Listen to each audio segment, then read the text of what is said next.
Na mtazamaji, asante kwa kusalia nasi. Nimerejea tena, tuendelee mbele zaidi katika upande wa habari za biashara na uchumi. Mimi ni Lulu Ali na tuanze kuangazia hili ambapo vijana wa kikundi cha Nguvu Kazi kilichopo Tumbe, wilaya Micheweni, mkoa wa Kaskazini Pemba, wametakiwa kutumia ipasavyo mitandao ya kijamii kutafuta masoko na fursa za kukuza biashara zao, kwa kuwa teknolojia hiyo inaweza kuwa chachu ya mabadiliko katika shughuli zao za kiuchumi. Masanja Mabula kutoka Pemba, taarifa yake inasomwa hapa studio.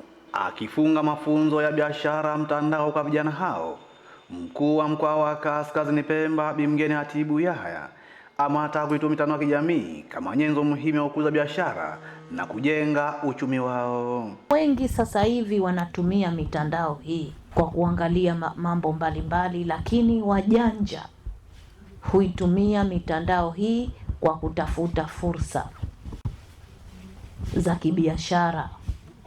Kwa hiyo na nyie elimu mliopatiwa hii itumieni kwa ajili ya kutafuta fursa. Katibu mwenezi wa CCM mkoa wa Kaskazini Pemba Rashid Hamisi Othmani amebainisha kuwa zipo fursa nyingi zinazohitaji kutumiwa na vijana ili kukuza biashara zao, kuongeza kipato na kujikwamua kiuchumi. Wazo ambalo mkoa wetu wa Kaskazini Pemba una fursa nyingi sana, na vijana wahitaji fursa hizo waambiwe na wafahamishwe ili wazitumie. Nao baadhi ya wadau wa biashara wamesema matumizi sahihi ya mitandao ya kijamii yanaweza kubadili na kukuza biashara za vijana, kwani yatawezesha kutangaza biashara zao, kupata masoko mapya na kuongeza idadi ya wateja. Mujitahidi mlioyasoma leo msiyadharau, kwa sababu sote ulimwengu mzima unaelekea huko mlikoamka nyinyi, mngeamka kabla ya wengine hawajaamka, mmewahi kuamka. Kwa hiyo kupitia mafunzo haya vijana wamejifunza kwa namna gani tunaweza tukatangaza biashara, hasa kutumia mitandao ya kijamii ambapo sasa hivi soko ndiko liliko. Tunawasihi mkawekeze ujuzi huu katika fursa mbalimbali zilizopo katika kisiwa chetu cha Pemba. Vijana hawa wamehitimu, wanahitaji msaada hawa. Ni Masanja Mabula, Channel 10, Pemba, Zanzibar. Mtazamaji, wachimbaji wadogo madini eneo la mji mdogo wa Mirerani mkoani Manyara wameomba serikali kupitia Wizara ya Madini kuruhusu shughuli hiyo ya uchimbaji kufanyika kwa saa 24 ili kuongeza uwezo wa upatikanaji wa madini hayo, lakini pia kuongeza ulipaji wa kodi ya serikali itakayotokana na madini hayo. Kutoka Manyara, Elia Kimani anaripoti zaidi. Sema kwa sasa hali imekuwa hairidhishi kwenye maisha ya wachimbaji kutokana na madini hayo kutokupatikana, lakini ikichangiwa zaidi na wao kutokuruhusiwa kuendelea na uchimbaji kwa saa 24. Tunaweza tukatafuta mchawi, kwa nini madini hayatoki? Kuna utoroshaji, lakini madini ndio hatujafanya kazi ya kutosha. Watu hawafanyi kazi.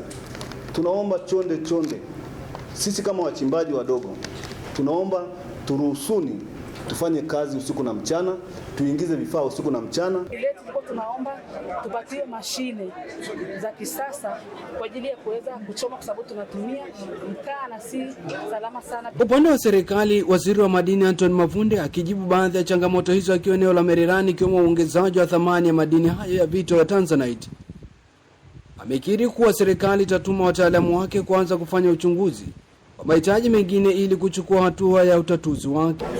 Kwa hiyo mimi nitamwelekeza mratibu wa kituo cha kuongeza thamani madini ya vito TGC walioko hapo Arusha, nitampa maelekezo yeye na wataalamu wake waje waangalie kazi ambayo mnaifanya hivi, afu wao wanishauri tutumie njia gani, kama watafanya wao kuwasaidia kwa gharama ndogo au STAMICO wawasaidie kupata vifaa hivi kama wamepata katika maeneo mengine. Toka wilayani Simanjiro mkoani Manyara, mimi ni Elia Kimani, Channel 10.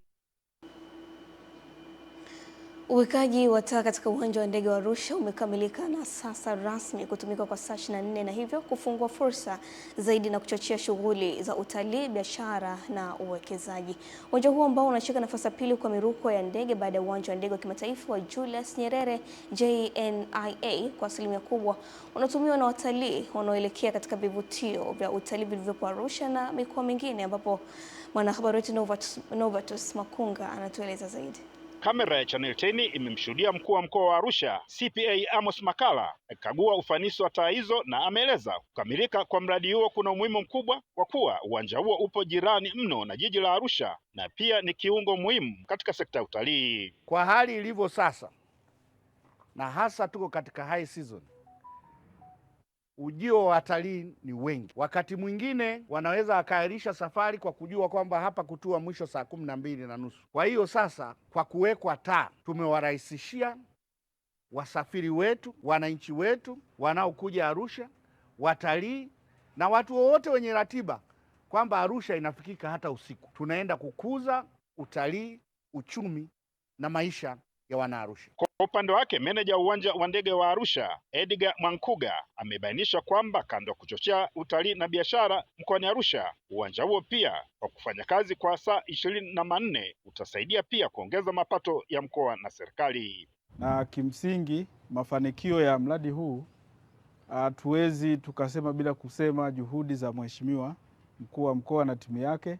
Wamekuwa wakija hapa mara kwa mara kutembelea mradi na kutupa maelekezo ili tuweze kuyafanyia kazi, na hatimaye leo tunazungumza mradi umekamilika. Kukamilika kwa taa hizo kumekuja huko jiji la Arusha likitarajia hivi karibuni kuandaa matukio makubwa mawili ambayo ni pamoja na mkutano wa Umoja wa Mabunge Duniani IPU na fainali za soka kwa mataifa ya Afrika AFCON. Ni Novatus Makunga, Channel 10 Arusha. Haya, mtazamaji, taarifa yake Novatus Makunga kutoka Arusha ndio inatamatisha upande wa habari za biashara na uchumi.